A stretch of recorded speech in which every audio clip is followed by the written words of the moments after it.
In a world where people are losing their minds, who will be the voice of sanity, of logic, of rationale, of morality and truth?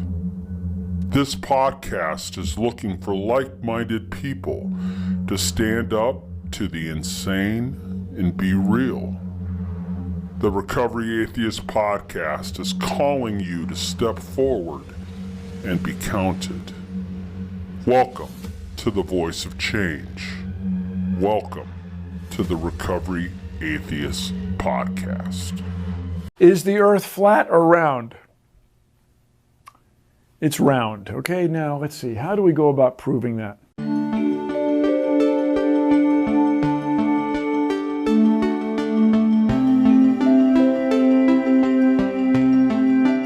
That's a hard thing for me to even start talking about because there are so many proofs that the earth is round, it's difficult to know where to start. B.O.B., the rapper, I have a video letter to him, the transcript of which is in Letters from an Astrophysicist. That rose to that level of attention because he started saying, I am using laws of math and physics to show Earth is flat. Those are fighting words. You're going to say using math and physics? That is an alarm to the geekiverse that we must rise up and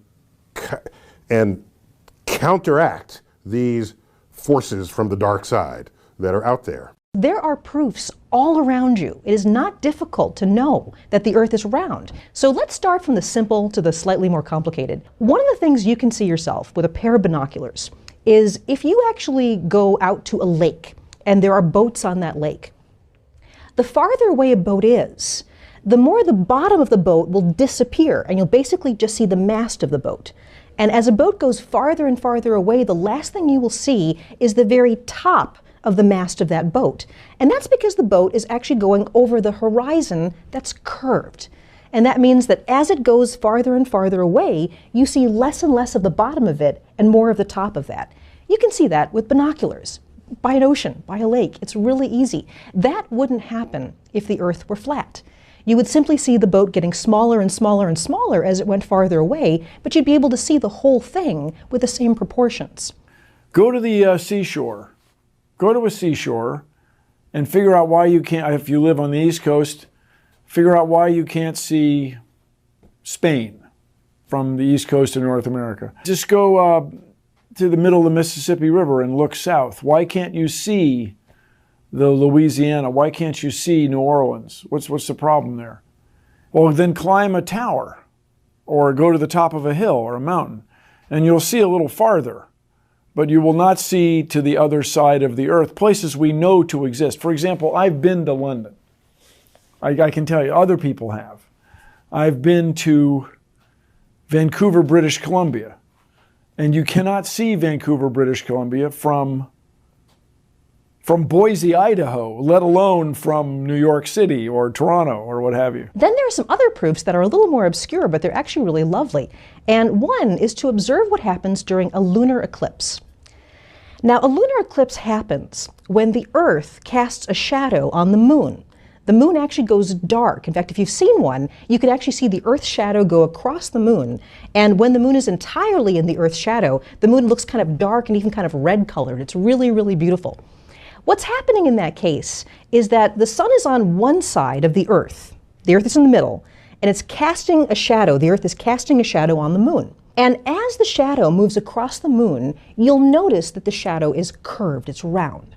So something like the sun that's bigger than the Earth and is able to cast a shadow of the Earth on the moon can actually show you the shape of the Earth. Aha, you might say, but could the Earth be a disk? Could it be flat, but it's actually still shaped like a disk, not like a sphere?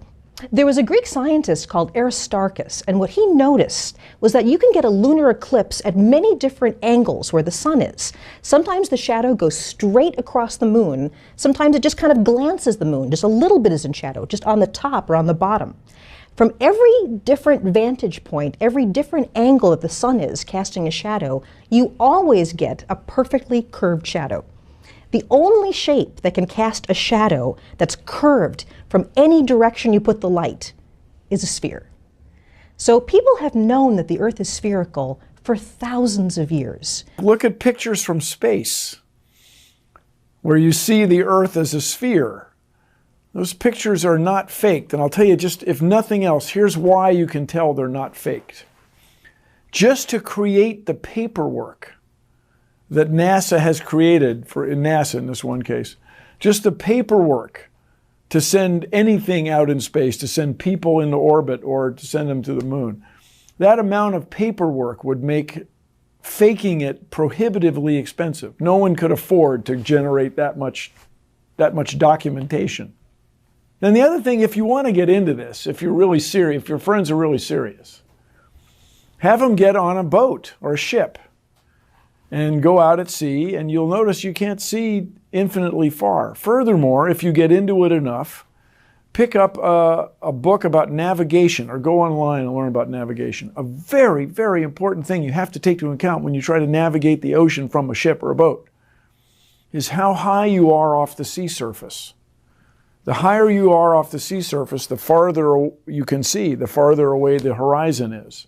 I actually said this to somebody, and I couldn't believe they'd never thought of it, that, you know, with binoculars you can see planets. You can see Saturn and Jupiter. You can see Mars with a telescope, the sun, the moon. Everything else you see in the solar system is a sphere. So we're the one thing that is different. You know, and that actually made somebody who was more interested in actually hearing information, that actually got them to think. They were like, you're right. You know, everything else we take a picture of is a sphere. And you guys, come on. Everybody watches newscasts. You all use mobile phones. You all see airplanes fly around. You all go to see Ed Sheeran in concert one day in London, another day in Melbourne, Australia. This all depends on our fundamental understanding of the size of the Earth and its shape with extraordinary precision. And if you want to get into it, the Earth isn't quite a sphere. It's a little bleh. Its spin is a little bleh, stretched it, made it slightly oblate, as the saying goes.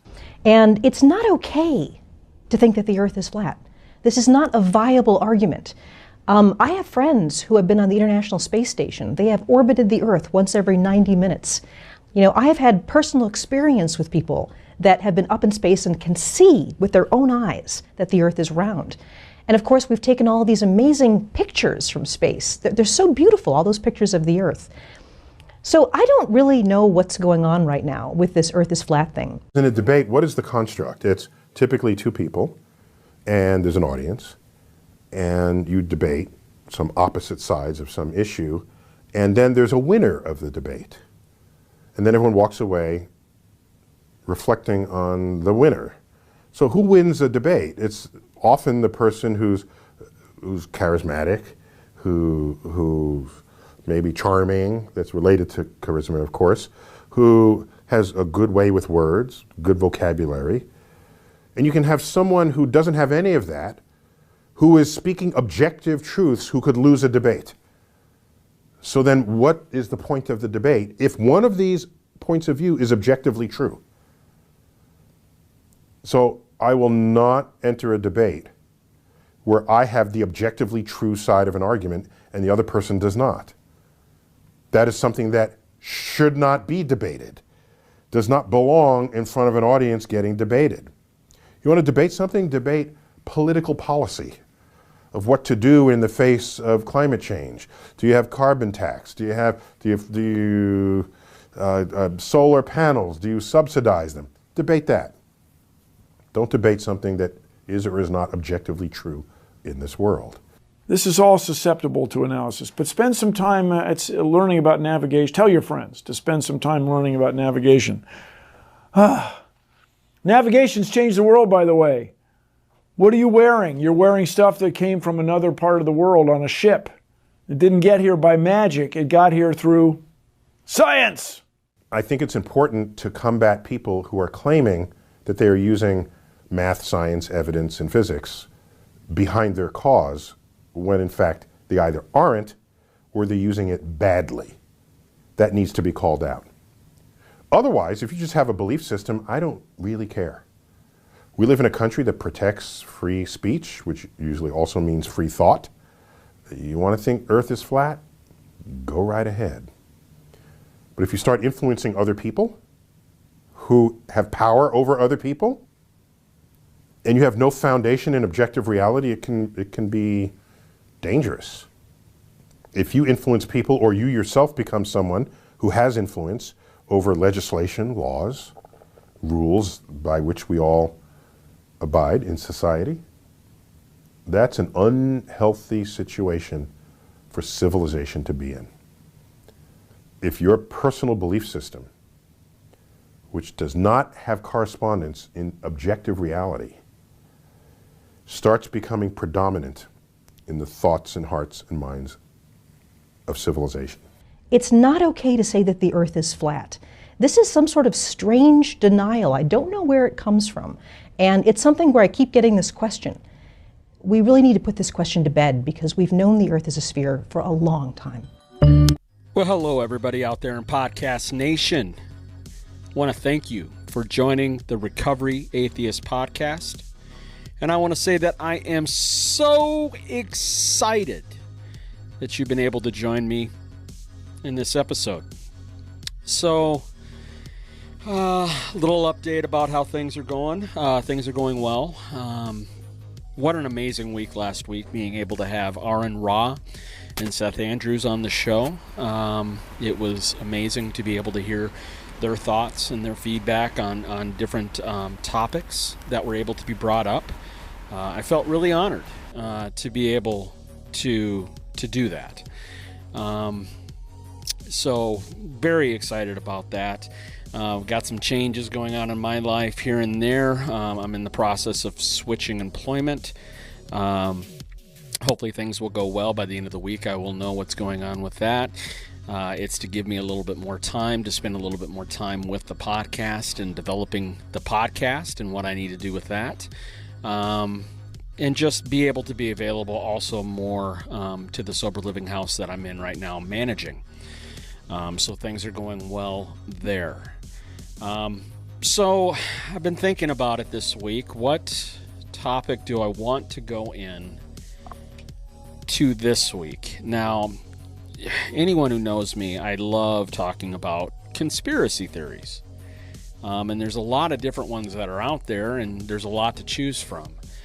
But Aaron Ra today put out a video that really inspired me to do one myself. And he is talking about the flat earthers. He recently had a debate that he had set down guidelines for that debate. And a couple of those guidelines were that he bring a model of his belief of the earth being flat to the table, and also a set map, an actual map presentation of what the flat earth would be represented by, what it would look like. Well, this individual was not able to present either, which I find in a lot of these debates, this is a common thread when it comes to people who want to argue for these types of theories or these conspiracies. So, as the video that went into this show, or also the audio for the podcast episode, talks about and shows is the different beliefs of the flat earthers and how that they are wrong, that it is misinformation, and how it is, it can be a dangerous thing when it comes to the impressionable, the young coming up. And that Neil deGrasse Tyson talks about it, that it shows a representation of our educational deficiency that we have in this country when it comes to what the truth is, what science is, and how we can be deceived. And that mainly is what conspiracy theories are, depending on what you want to believe in, whether the moon landing is fake, whether 9/11 was a conspiracy, whether or not the COVID is a conspiracy, the vaccines are conspiracies, vaccines in general for children are conspiracies.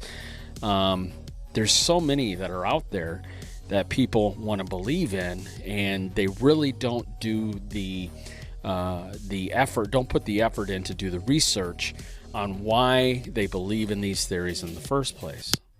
Now, that being said, it coincides a lot with religion when it comes to the theories that are involved with religion, and how a lot of people also as well don't do conspiracies, or don't do investigation into these types of conspiracies.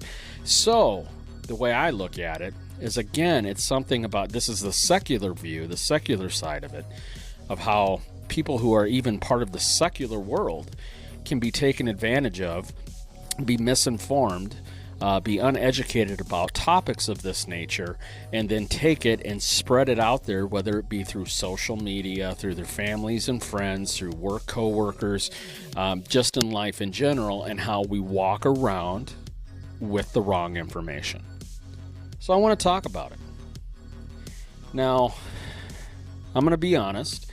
About 2 years ago, when I started hearing more and more about this, I decided to look into it and do my due diligence and look into the evidence. At first, there were some things that I found odd about some of the conspiracies that they were bringing up, especially about airplane flights and things of that nature, where I was like, oh, that is kind of odd. But the more deeper you get into it, and the more you investigate it and see it from the science point of view, it doesn't make any sense. Now, there's going to be people that says, Del, you're putting too much belief in science. But the truth is science is truth. It does have a truth about it. It is something that is measurable, something that shows evidence. Me and Aaron talked about it last week, that when it comes to scientific theory, and when they use that, it does not mean that it's just a theory that we have no information about. When we say theory, all that means is up until this point, this is the evidence that we have to show. But we don't want to close the door and say it's an absolute, that this is it. We want to leave that door open in science to be able to do more investigating, more research, to be able to adjust that theory according to the proof and the evidence that's being shown. So, that being said, when you look at the science of what this earth is, whether it's flat or whether it's a ball, whether it's a sphere, oblique sphere, whether it's a globe, you look at the science and the proof of the evidence that's there. So, there are some questions about it. What needs to be explained when you're trying to say whether or not it's a flat earth or a globe? Okay, whether it's a flat earth or a sphere. Number one is the cycles of the day and night, and how that is represented when it comes to a sphere, or when it comes to the flat earth. Planets and suns, and how they follow the elliptical curve that is dealt with when it comes to being a sphere. Seasons, depending on the hemisphere, whether in the north hemisphere or in the southern hemisphere, the seasons are opposite. And the Coriolis effect, which is the spinning of storms and the wind pattern. So in the northern hemisphere, it goes counterclockwise. In the southern hemisphere, it goes clockwise, and how those are being used that way. So when you look at it, from a sphere explanation, assuming the Earth spins on an axis going around the sun like all the other planets prove, then it proves each point without needing an explanation other than that we are on a sphere. Okay? Now, the difference between that and the flat Earth is, with the flat Earth, you have to make an argument on each point. It needs to be explained and argued individually for each one of those points. Now, under Kepler's law, we can predict events because we know that the Earth is a sphere. So we can, from that, by using mathematical equations, be able to understand when an eclipse is going to happen, when comets are going to come back, when certain stars and moons are going to be in the sky in certain ways, all from that mathematical equation that is based off us being a sphere. You cannot do that with a flat Earth. That right there alone makes me wonder, makes me question why these people truly have that belief that we're on a flat Earth. It's interesting. Everything in the world that we look at, including when it comes to biological, when it comes to our atoms, when it comes to our cells, human skin cells and other cells we have in our body, when it comes to the planets that are out there in the world, that are in the universe that we see, it is represented by a sphere, by a circle, by being round. Why would the Earth be flat when everything around us is a sphere? It makes no sense. Okay, if you would look all that, logic would say that then that would represent that we are a sphere as well. So I don't understand why that. And then with that, how do we get gravity then? Now they want to say that the flat Earth is moving upwards at a certain rate of speed that allows us to have us stay on the Earth. But they don't talk about what that is. What is that force that is pushing us upward to be able to do that? They never explain it. They just assume it. Science is not about assumptions. Science is about evidence. And they don't show the evidence that way. Especially when you look at it with gravity, with the Earth spinning at the speed on its axis that it does, it allows for gravity to be what it is. And we see this all across the universe when it comes to the gravitational force and pull that each one of these masses have, whether it be a planet, a sun, whatever.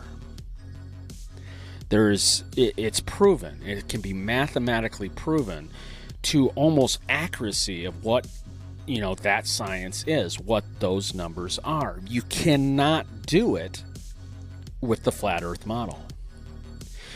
Now, I want to talk about different things. Now, the sun and the moon. This was a very interesting point that Aaron Ra made on this debate. The moon and the sun, what are they? Okay, now, to us, I say, sane and logical people, who have, we can get a telescope and see what the moon is. We can know what the sun is. To the flat earther, they believe that the sun and moon are the same size, that they are smaller, that they are only a few hundred miles in the sky, and that they rotate around on the flat earth, one behind the other, and that's what gives us days and nights. Okay, now there are some problems with that. Okay, now the guy who is debating with Aaron Ra about this is saying that he doesn't believe that the sun and the moon are physical, that they're not matter, that they're not a physical presence. So Aaron said, well, then what are they? If they're not made of matter, if they're not physical, then what are they? Again, this is that magical supernatural thing again that you can't explain or have any evidence for. The guy's like, well, I just don't believe that they're made of matter. And he says, well, why wouldn't they be made of matter? We can get a telescope from the store and we can look at the moon and see the craters, see that it's a physical object that is in the sky. Okay, he's like, well, that's not the case. He actually came out and said, well, what is plasma then, Aaron? And Aaron's like, it's matter, because it is. Everything that we have around us is made of matter. It's a physical substance. Even when it comes to other biological things that are there and other, whether it be snow, whether it be wind, rain, it's all made of a matter form. It is of physical nature. You can feel the wind. Okay, it's not magical. It's part of nature. It's part of the science of the earth. With the face of the moon. Now, of course, we all see the moon, okay? And we all see the same face. No matter where we are at on the earth, we all see the same face because it's locked in that tidal lock around the earth off of the gravitational pull. It will tidal lock it to where the moon is always facing us no matter where we're at with the moon face. That's why we never see the dark side of the moon. If it was a flat Earth and the moon was going around like they say it is, we would be able, in other spots of the world on the flat Earth, we would be able to see the different parts of the moon, the different sides. There would be different views. We do not have that. There is no other view that we get, no matter where you're at in the world. There is no other view that we get of the moon. Why is that? That's because we live on a round sphere. The moon is round. It is rotating around us and orbiting around us as we orbit the sun. It is science. This has all mathematically been proven. How can you explain the cycles of the moon? What is the shadow that's going across the moon that gives us the certain cycles that we have, whether it be a new moon to the full moon? How can you explain that on a flat Earth? Think about this. How is that possible? What is getting in the way? Is it some holographic display? Again, you're getting back to a supernatural, magical way of looking at it instead of it being physical science. I'm sorry, I am not going to believe in something that's made up magically or supernaturally. This is not Harry Potter. Gets me to the next point, eclipses. Through all time, even back in the days of the Greek people, way back in the day, thousands of years, they have been able to pinpoint, and they were the first ones to come up with the idea of the sphere of the Earth. They were able to pinpoint, just like we can today, when eclipses are going to happen, when certain things are going to happen again, and eclipses are the same way. We are able to pinpoint an exact day and time when these eclipses are. Why is that?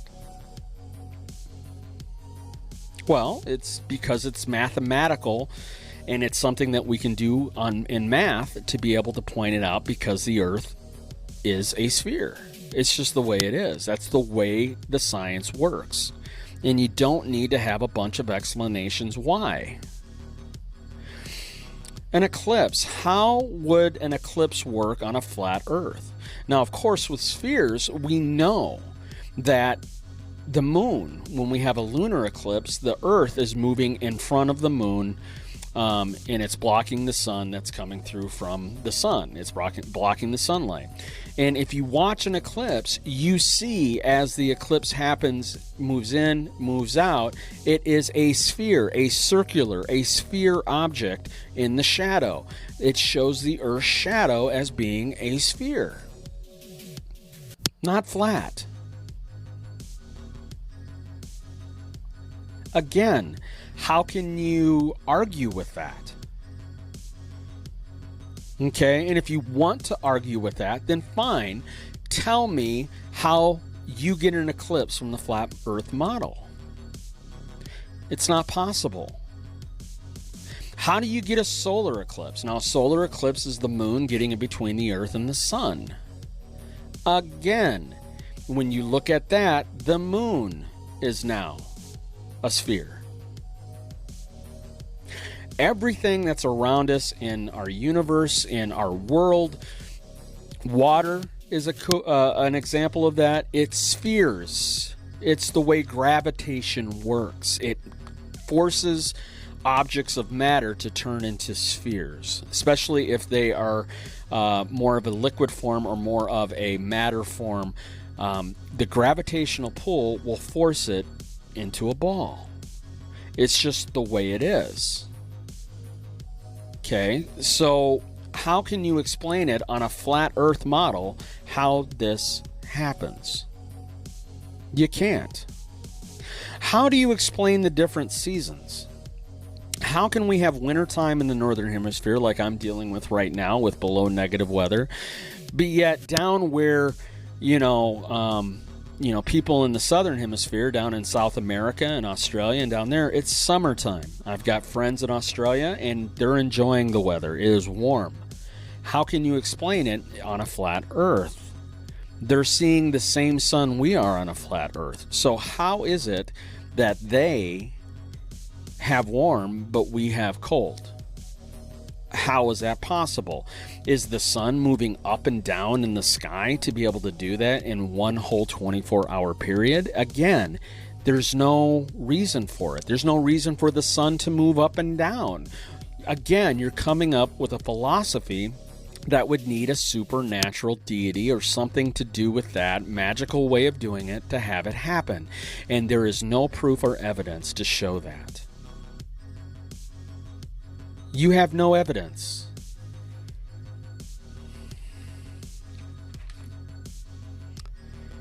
I mean, the stars. How many of us go out at night? If you're out in the country, I remember my parents when they had a country home up in Malacca, Minnesota. I remember sitting there at night when I was up visiting, and it was dark as all get out, and I could see all the stars. You could see the Milky Way and just see all of it. And as the night went on, you could see that the stars were moving and rotating. Okay? And they rotate. In the northern hemisphere, the stars rotate counterclockwise. Again, we're talking about the storms before, how they move counterclockwise one way, clockwise the other way. Again, that's because of the rotation of the Earth and the gravitational pull. Northern hemisphere, the stars rotate counterclockwise. At the equator, some of the stars are not visible that you would be able to see in the northern hemisphere. Why is that? Because of the curvature of the Earth. Also, stars at that point move from east to west. Excuse me. They move from east to west at that point. In the southern hemisphere, stars rotate clockwise. And you have an entirely different set of stars. It's not the same as in the northern hemisphere. Why? Again, because of curvature of the Earth. They're looking out into a different part of space. If we were on a flat Earth, we all would have the same view of the same stars. It makes no sense when you really break it down logically.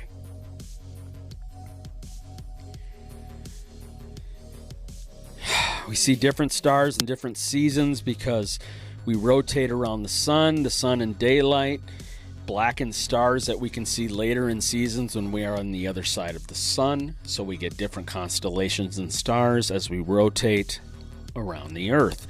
And again, this has been proven.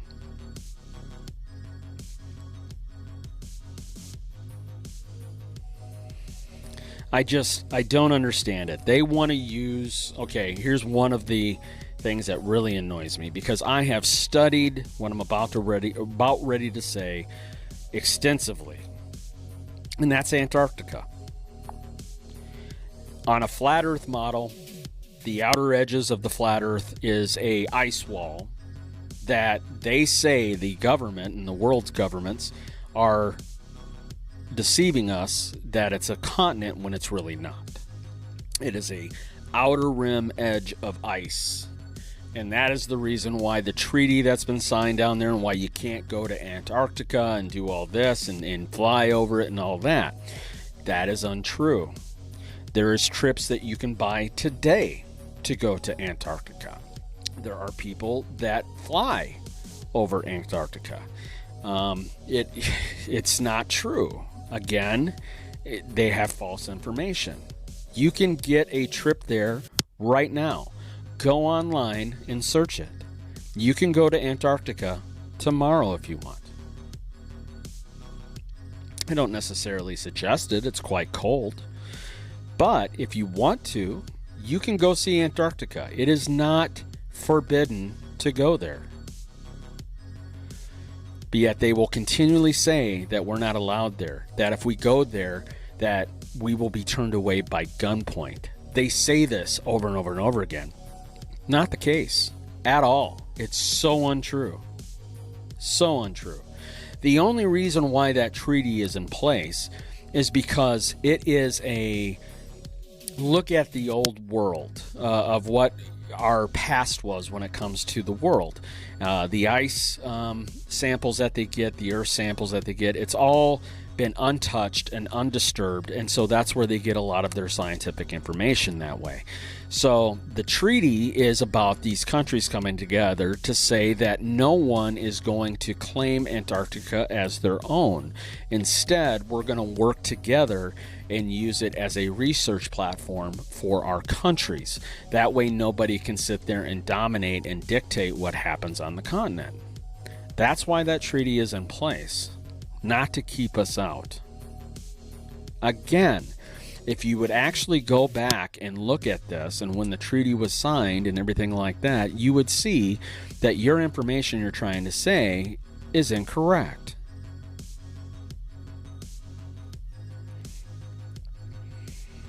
You know, just the idea that we, again, it comes back to this selfishness, this self-centered, this ego, that we are the center of the universe. That's how they believe. They believe that everything around us rotates around us, that we are the center of the universe and everything is us. That is so egotistical, so self-centered. We are just a speck in what the universe is. And when it comes to our evolution, our development as a species on this planet, we're just scratching the surface. We're just a minute part of the history of the universe and this earth. We think we're so smart, but if there is other, intelligence out there, higher intelligence, aliens, whatever you want to call them, if there is other ones out there, most likely to them, we look like as dumb and ignorant and don't understand life as an amoeba.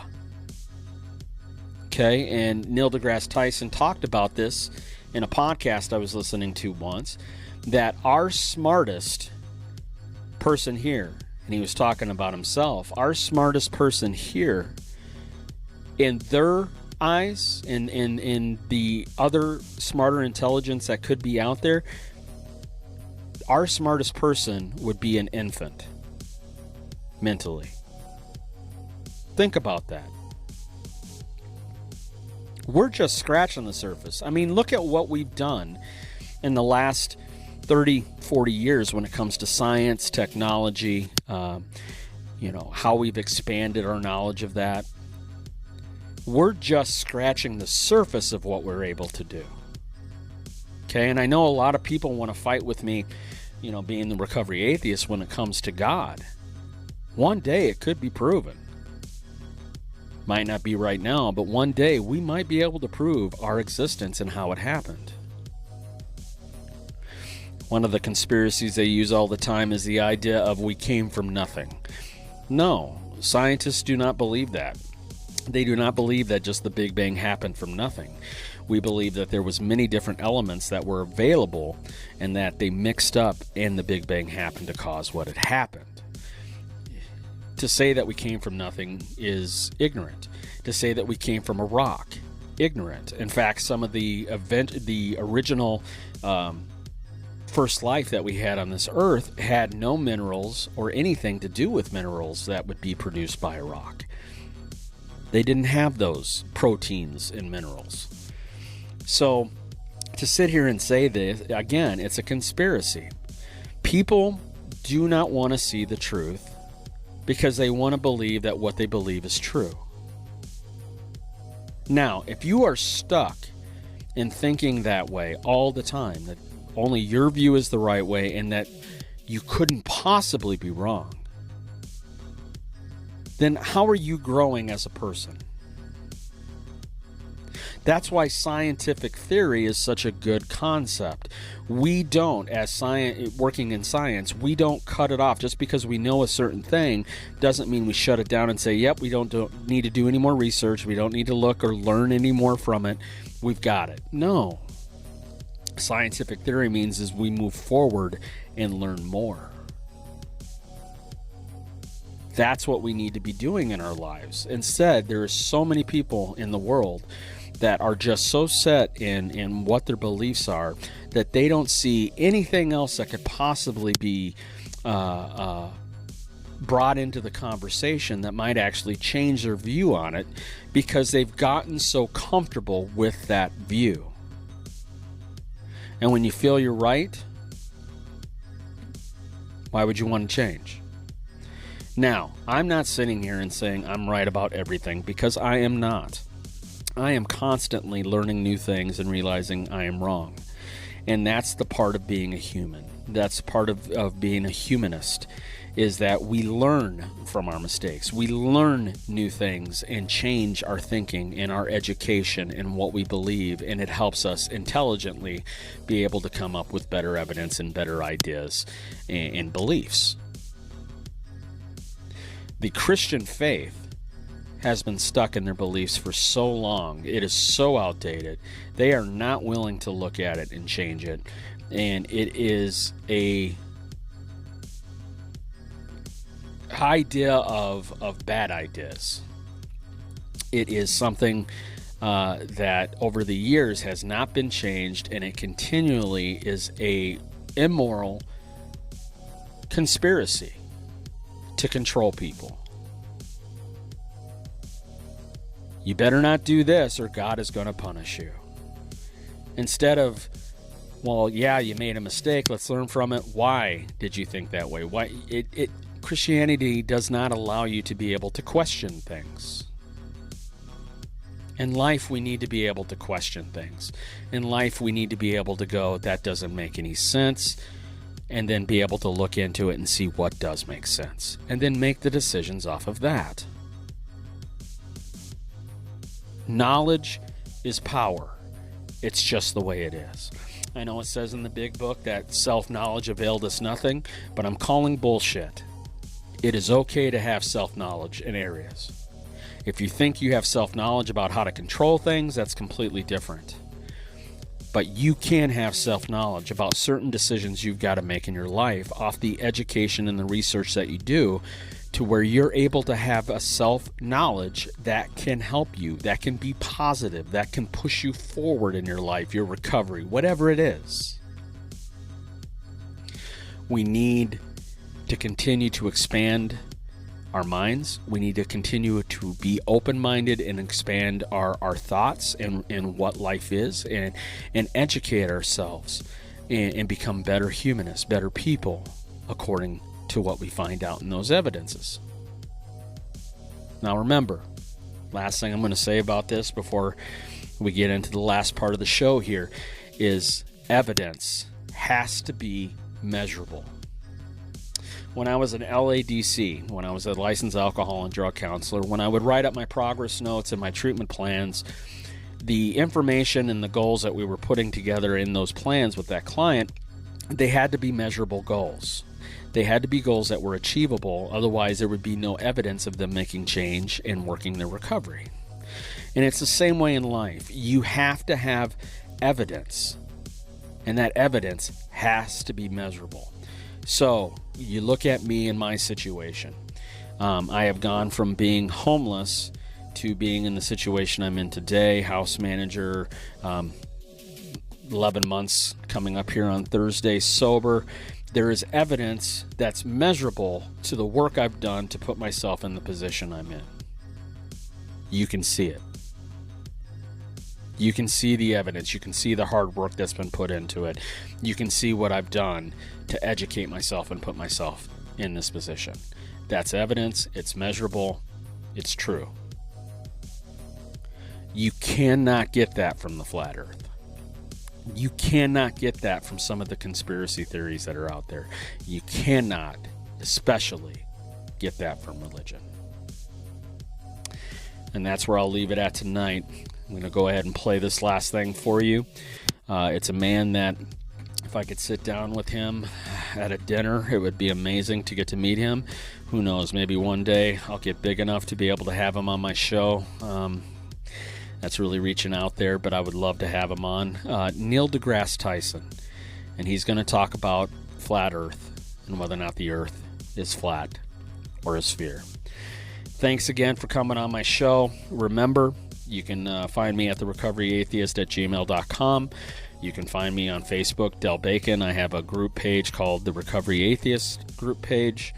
You can find me on YouTube channel, The Recovery Atheist. Tons of videos on there for you to be able to watch. You can also take me on the go wherever you want to go. Spotify, Pandora, iHeartRadio, Podcast Addict, Apple Podcasts, Google Podcasts, pretty much Amazon Music, pretty much everywhere. You can talk to Alexa and say, hey, Alexa, play the Recovering Atheist podcast. She will. Take me on the go when you're on the go. Thanks for joining my show today. Be safe out there. Peace.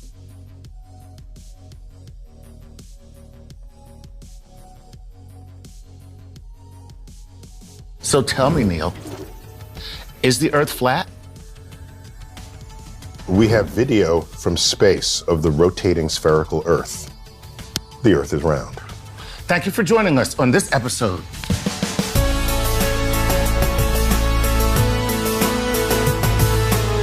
What's odd is there are people who think Earth is flat. Right. But recognize that the moon is round. Mercury, Venus, Mars, Jupiter, Saturn, Uranus, Neptune, and the sun are all spheres, but Earth is flat. That's not, something doesn't square. Something doesn't jive, right? Okay. Plus, in my latest book, ooh, did I just plug my book? Wait, your latest book is called Astrophysics for People in a Hurry. What? We just happen to have a copy right here. No, it just happens to me. I swear we didn't plant the book. I have an entire chapter titled On Being Round. Oh. And it's an exploration of how all the laws of physics and the accounting of energy as processes unfold in the universe, how that conspire to make things round. So it favors the sphere. Favors a sphere, yes. Right. And if something's not a sphere, it's a little bit flattened, you can ask what flattened it, and you find out, oh, it's rotating real fast. Right. So then it gets a little flattened because of that. Right. And so almost everything in the universe is either spheres or slight distortions of a sphere for some other thing that's happening to it. I mean, we can just see how the universe favors spheres. So it's nature. Right. Basically, nature. the universe. In all fairness to the people who want a flat Earth. Yes, let's be fair to those people. Okay. In Columbus's day, there was surely a flat Earth contingent. Okay? Yes. Columbus predates the era of experimental checking of any idea you might have. Not a lot of peer-reviewed studies back in the day. Back in the day. Back in the day. Back in the day. Kind of just like... You just say whatever you felt. You know what? I believe that elephant poop will cure cancer. There you go. That's right. Wrote a paper about it. Like to read it? Here it is. And you're good, right? Right. So it wasn't until Francis Bacon, Galileo, in the 1600s, where the idea that if you're going to say something and you think what you're saying is true, then no matter how obvious you think it is that it's true, you should still test it. Gotcha. There could be something fooling you in one way or another. So if you want to say Earth is flat, then, for example, lunar eclipses. What's a lunar eclipse? If your face is the brilliant sun. Thank you. And this is Earth, and the moon is over here, the sun is always casting Earth's shadow into space. It's always there no matter what. Right. Obviously, okay? It's just a shadow. It's a shadow. The moon It's just occasionally... a shadow shining on blackness. Yeah, a shadow in darkness. A shadow in darkness. So the moon occasionally passes through that shadow. And if you see the shape of Earth's shadow on the moon, it is always round. Always round. If Earth were flat, sometimes you get like a flat shadow. Right. We've never seen a flat shadow. Right. In fact, it is a segment of a arc of a circle, no matter the orientation of the moon and the sun. And the only thing that makes a perfectly circular shadow would be something that's perfectly circular. Perfectly spherical. Spherical. Right. Yes. So the only thing that makes a perfect circle shadow every single time is a perfect sphere. Right. Okay? No matter what angle you shine. Whereas a disc, it would only make a perfect circle if you lined it that way. Right. And so then you have to look at the face of the disc in order to get the circle. The circle. If any other angle, you get you get other you get shapes. something of another The shape. Greeks knew this. Right. all the lunar eclipses they said, oh my gosh, we must be in a round Earth. This is thousands of years. Before 2,000 years Columbus. before Columbus. Exactly. Right. So now if the Earth is round, how big is Earth? You might want to check for that. There was a famous experiment conducted by Eratosthenes. Eratosthenes. And the two cities in the old world, and one of them, they knew that at 12 noon on a particular day of the year, that the sun was directly overhead and you could see the bottom of a well. Oh, okay. You don't run around looking at the bottoms of wells. No. Because the light doesn't Doesn't get down there. Doesn't get down there. How can we use this observation to see if Earth's surface is curved? We needed another well. Turns out we can't see the bottom of both wells at the same time. What might explain this? Well, there are two possible explanations. First, we could have a flat Earth with the sun that's small and close by, so that the light hits the second well at an angle. Or second, we could have a curved Earth with a sun that's big and far away, so that all the light comes in parallel, but only one well at a time is lit all the way to the bottom. Turns out with just two wells, there's enough wiggle room for both explanations to fit our observations. Eratosthenes only had two wells, but what if he had added a third? With a third well, it doesn't matter where the sun is. No flat Earth model can explain the angles of all three shadows, but the spherical model explains it all three angles, with ease. And to do this experiment, you got to measure the angles. Greeks had the angles. Yeah. Okay, in fact, geometry translates to Earth measurement. So one last thing, which should be obvious, okay, if you pay attention and think about it. If you send a ship straight to the horizon, eventually it begins to disappear until it's no longer visible beyond your horizon. Right. And you should ask yourself, what kind of surface would produce that result? The ocean. The ocean has a ramp. It's like a parking lot. The ocean has a ramp. And it's an elevator. Yeah, it's an elevator. Then you get to a certain point, and they just like going down. Seafarers knew this. Right. And so, however flat they would have imagined the Earth to be, they couldn't have accepted it to be completely flat, because otherwise you would never not see the ship. Okay. Also, if I just tell you, Chuck, walk due east, okay? Right. And don't ever stop. Right. I just turn around my chair and face this way, and eventually you're going to come back. Right. And you'll probably be about 150 years old, because I am no Forrest Gump. That is how long it would take me to run the Earth. For me, the fact that there's a rise of flat earthers is evidence of two things. Okay. One, we live in a country that protects free speech. That's actually kind of awesome. And two, we live in a country with a failed educational system. Ooh, that one hurt. Our system needs to train you not only what to know, but how to think about information and knowledge and evidence. If we don't have that kind of training, you'd run around believe anything. Anything. Anything. And if you're interested in learning more about the Earth, the sun, and how the fact that we're hurling through space at, what is it, 17,000 miles per hour? Is that what we're going? Did you just pull that number out of your... I did. You know where I pulled it from. So you should consider all of this and consider checking out Brilliant, whether you are an adamant defender of the Earth's curves, or a professional scientist or a lifelong learner. Brilliant helps you master concepts of math, science, and engineering through solving fun, challenging problems. And you can sign up for free to get access to weekly challenges. And as a bonus to Star Talk viewers, anyone up to the 19th prime number that goes to brilliant.org/StarTalk will get 20% off the annual subscription, which helps you think like a scientist through guided course material and the ability to track progress with stats and extra practice. If you like what you see and you want to watch more videos from Star Talk, hit the subscribe bar and click the little button that gets you notifications every time that we put up a video. And don't forget to like and comment below with a topic of your own that you've been dying to get to the bottom of. All right, so hey, for those of you who are flat earthers, we say it's okay as long as you don't run NASA. And for those of you who are Greek philosophers and mathematicians, Neil will tell you what they would tell you, which would be? I don't know Greek, but if you could translate ancient Greek into English, they would say, keep looking up. Thank you for listening to the Recovery Atheist podcast. It's now up to you. What will you do with what you've heard? How will you use it? I challenge you not to stay silent. Be heard. Be real. Be different.